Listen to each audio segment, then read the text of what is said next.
नमस्कार सभी भैया दीदी का स्वागत है सुमन प्रजापति अवधी लोकगीत यूट्यूब चैनल पर। और जितने भैया दीदी हमारा फेसबुक से देख रहे हैं सभी को धन्यवाद है। आइए आप सबको एक गाली गीत सुनाते हैं।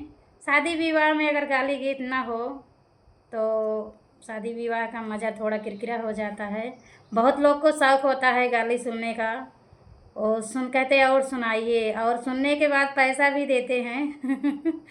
तो ये रीत रिवाज है, बना हुआ चला आ रहा है बहुत पहले से। तो आइए आपको एक सुंदर सा गारी गीत सुनाते हैं, जैसा भी लगेगा ज़रूर बताना।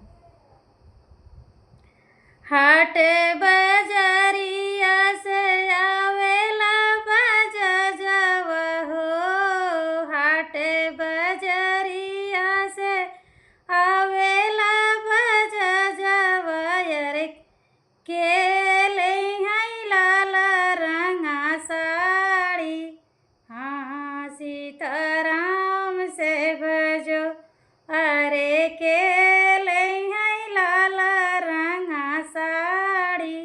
हाँ सीताराम से भजो अपनी महलिया से बोला वेला दुल्हे के बहिनिया हो, अपनी महलिया से दुल्हे के बहिनी बोला मैयर हम लेबै लाल रंग के साड़ी। हाँ सीताराम से भजो अरे हम लेबै लाल रंग के साड़ी।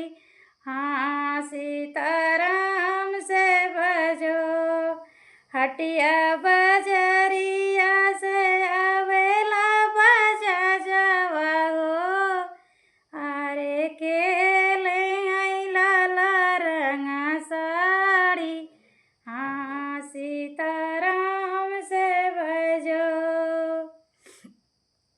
सड़िया पहिनिया बगैले बजरिया हो, सड़िया पहिन दुल्हे के बहिन गाइन बजरिया यार पूरावा बहाई जजकारी।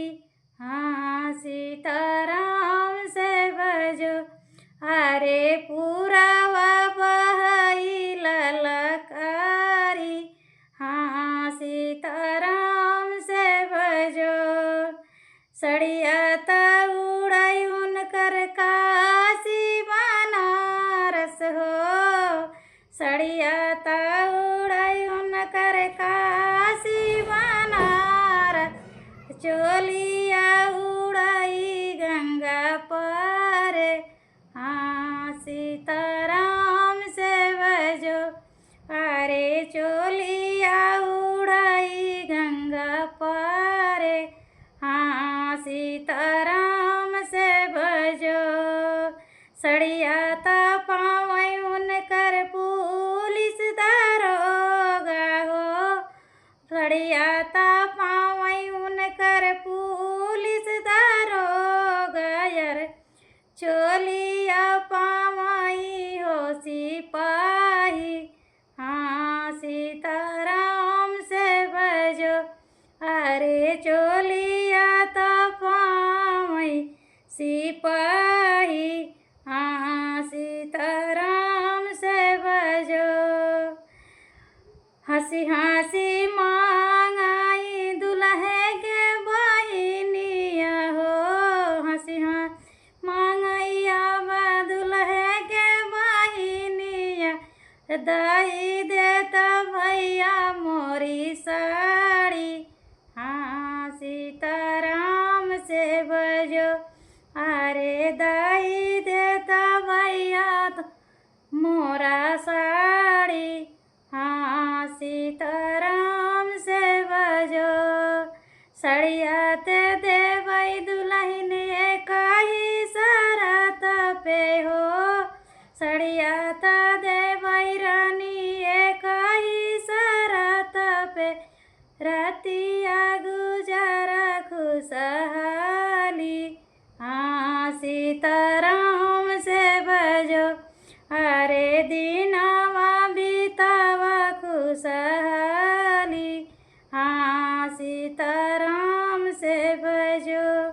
आप लोग के ये गारी गीत कैसा लगा ज़रूर बताना।